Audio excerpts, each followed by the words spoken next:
I wasn't really that loyal to anybody. Obviously, I had the thing with Tucker where I would have tried to maybe go to the final three with him and then cut him if I had that opportunity to win that final HOH, and take somebody who was a lesser competitor.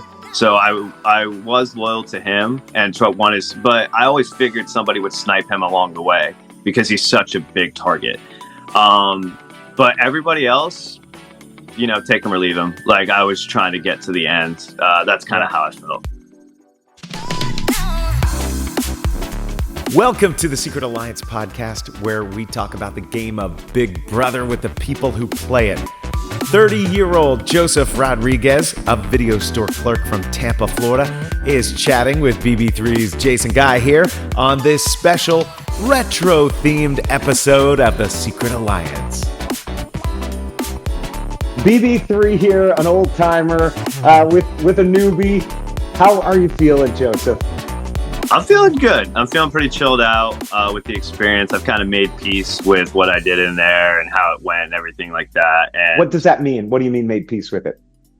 just so I feel good about, how it went, how I played. Like, I was always that type of person who kind of worried about going home early, like a lot. Like going into it, I was like, oh, I'm going to be the first one out. Like, you know what I mean? And made it more than halfway through. Had a lot of laughs, was stressed out most of the time. But it was really cool and magical. And just like, as a super fan, it was just like, yeah, it was so cool. It's as intense as anything I've ever done. When I woke up the second day at one point and I wanted to quit because of the claustrophobia and like just this, there's so many, and like the moral conflict of it, I was not expecting to have. Like the second or third day, I kind of realized I was going to have to rat on Matt to Angela and try to get rid of him. And that didn't feel great. Like I kind of felt that in my soul for a little bit first. And kind of that whole vote kind of taught me how to compartmentalize those emotions in the game. So You mentioned in a conversation you had with Chelsea about Dr. Will and that you felt like you were playing that game and comparing yourself to him. I feel like he did a really good job of never having a problem telling people what they needed to hear and all of those things. Now, having stepped out of the house, how do you feel talking to friends, family, loved ones about that, making that statement? That's pretty bold. And I've been talking to Rachel Riley, who won BB13, and she was wondering about that too. Sort of, how do you back up that claim that you made to Chelsea there in the BB? I think that was some hubris there for sure. You know what I mean? I feel like people were pumping me up, like my peers sometimes myself. Sometimes you got to psych yourself up, you know what I mean, to like relieve the way you feel.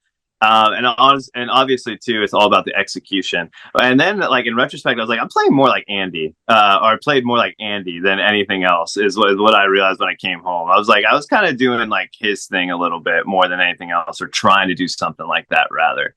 Is there something, Joseph, that we didn't see in your game that you had gone in there planning to do, and then the AI arena, the Ainsley twist, all of that changed it for you? I wouldn't blame that, you know what I mean, at all. You know what I mean? I think that it made the game more difficult, but it made it more difficult for everybody, So we were all kind of on equal footing as far as the AI arena. It was a thing for all of us to figure out together. So it upended all our games. So I can't say that it was unfair to me. Let me get to a question from BB23. Hannah Chada had this for you. She said, do you feel like MJ and Chelsea made the wrong decisions for their games by voting you out? And can I explain why or why not? Maybe not Chelsea, because I think she said as much as on the feeds. I was always after her, like from the jump, really. We were working together closely, but I was always like telling people, like, it's Chelsea. Chelsea's the one you got to get rid of. You know what I mean? So she probably made the right move, but also I think that it was, I don't know, it was kind of silly to me, because I'm just like, what am I doing? I'm just lonely old me over here. Like, why don't you go after Rubina, Kimo, and T-Core? Like this obvious kind of strong three that's always protecting each other and everything like that. They're like very clearly together, and they were very clearly together for a long time in the house. Everybody knew that was the trio. And so the fact that seemingly they might skip another week and get into final 8 with a trio of 3 who's voting together and everything like that, I don't think that makes a lot of sense. But Do you think they're in the best position here to win the game? Hannah wanted to know a little bit about that. And if you had to predict, all the people left, part of the jury, there's a winner in there. Who would that be?